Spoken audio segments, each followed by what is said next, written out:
हिमालय की निचली पर्वत चोटियां यानी शिवालिक रेंज को छोड़ते हुए मैं आगे बढ़ा जा रहा था 4000 मीटर से अधिक ऊंचाई पर उस उच्च हिमालय क्षेत्र की तरफ जहां से उद्गम होती है पतित पावनी गंगा।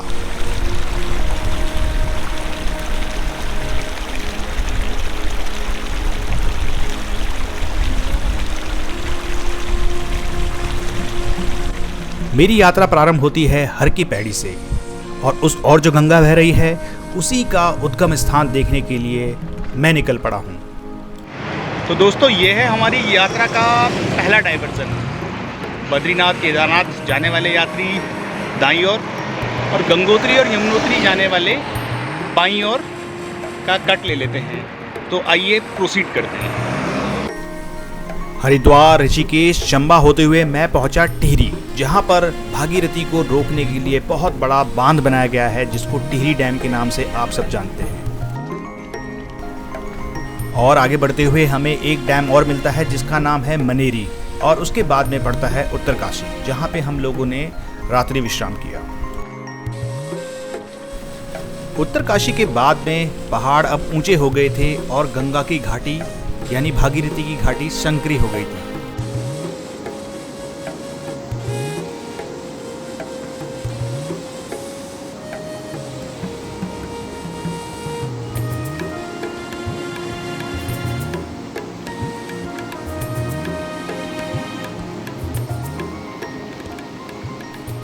नमस्कार दोस्तों, आपका स्वागत है द हिमालयन डायरी में। मैं हूं संजय डबराल और आपको लेके चल रहा हूं आज गंगोत्री। अभी हमारा पहला पड़ाव रहेगा हर्षिल, जो कि यहाँ से मात्र 30 किलोमीटर की दूरी पर है। मैं आपको हर्षिल की नेचुरल ब्यूटी दिखाऊंगा, साथ साथ हम लोकल साइट सीइंग करेंगे, माँ गंगा के दर्शन करेंगे और प्रकृति को बिल्कुल पास से जाके फील करेंगे। तो बने रहिए द हिमालयन डायरी के साथ।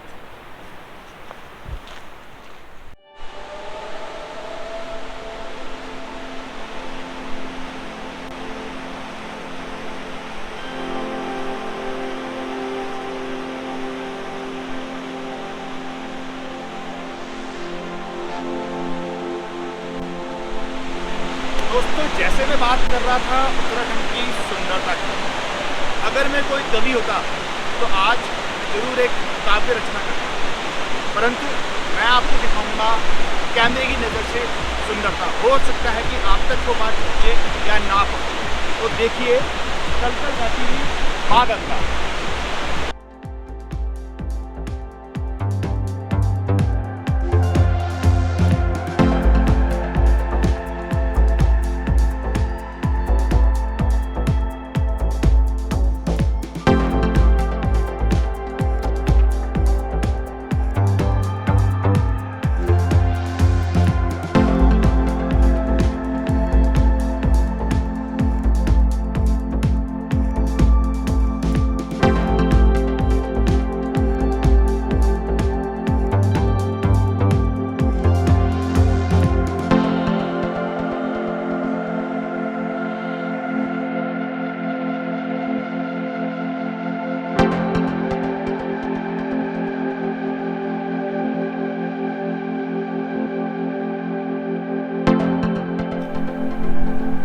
दोस्तों, हम पहुंच चुके हैं हर्षिल।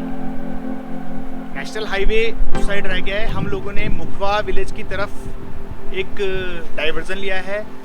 ठीक 5 किलोमीटर दूर है माँ गंगा का शीतकालीन निवास, जो कि मुखवा नाम से है।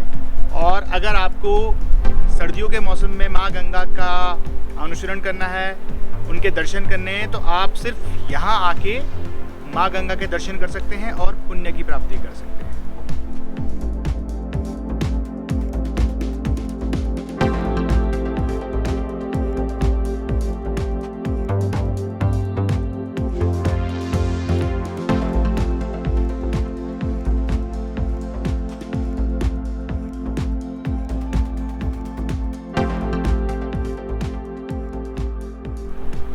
तो दोस्तों, ये है गंगा का वो रूप जो कि हर्षिल में बह रही है। पीछे गंगोत्री ग्लेशियर, वहाँ से उद्गम होती हुई भागीरथी, जो कि तत्पश्चात देवप्रयाग में अलकनंदा के साथ में मिलके गंगा नाम से पुकारी जाती है। भैरव घाटी की पतली और संकरी घाटी में बहती हुई यहाँ पे बिल्कुल सपाट रूप में माँ गंगा बहती है। आप देख सकते हैं कि गंगा का वेग यहाँ पर कितना कम है। समुद्र की तरह तटीय क्षेत्र बनाती हुई यहाँ से कलकल करके बहती है। आप देख सकते हैं कि कैसा धारा प्रवाह है और कितने चौड़े क्षेत्र में माँ गंगा बहती है।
तो दोस्तों, मैं हूं इस समय पे हर्षिल वैली में स्थित मुखवा विलेज पे, जहां पे स्थित है माँ गंगा का शीतकालीन निवास स्थान, जो कि 6 महीने के लिए शीतकाल में माँ गंगा की आरती और पूजन यही होता है। इसके पश्चात जैसे ही गंगोत्री में बर्फ पिघल जाती है और वहाँ का वातावरण रहने लायक हो जाता है, तो यहाँ से माँ गंगा की चरण पादुकाएं डोली में भव्य जुलूस के साथ में और गाजे बाजे के साथ में प्रस्थान करती है गंगोत्री धाम के लिए। उसके बाद अगले 6 महीने तक माँ गंगा की आरती और पूजा वहीं पे संपन्न होती है।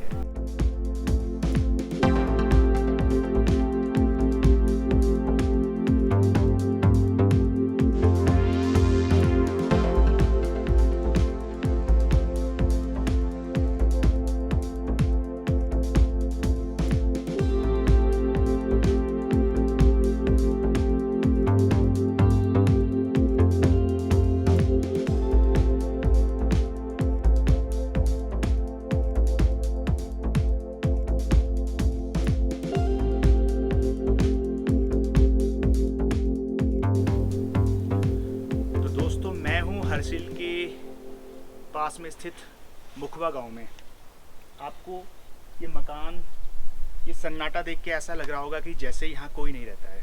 आपकी बात भी सही है। 6 महीनों के लिए शीतकाल में यहाँ के लोग नीचे मैदानी इलाकों की तरफ प्रवास कर जाते हैं। उसके पश्चात ग्रीष्म काल में जब गंगोत्री धाम के कपाट भी खुल जाते हैं, तो यहाँ के लोग वापस आ जाते हैं और ये गांव, यहाँ के छज्जे, चौबारे, चौक सब दोबारा से आबाद हो जाते हैं।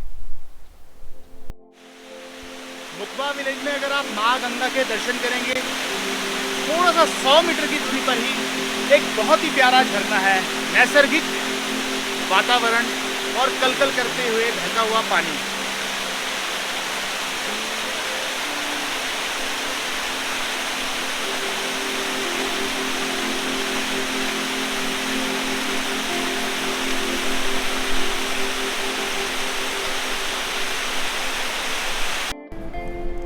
मित्रों, गंगा के उद्गम स्थान की यात्रा मेरी जारी रहेगी।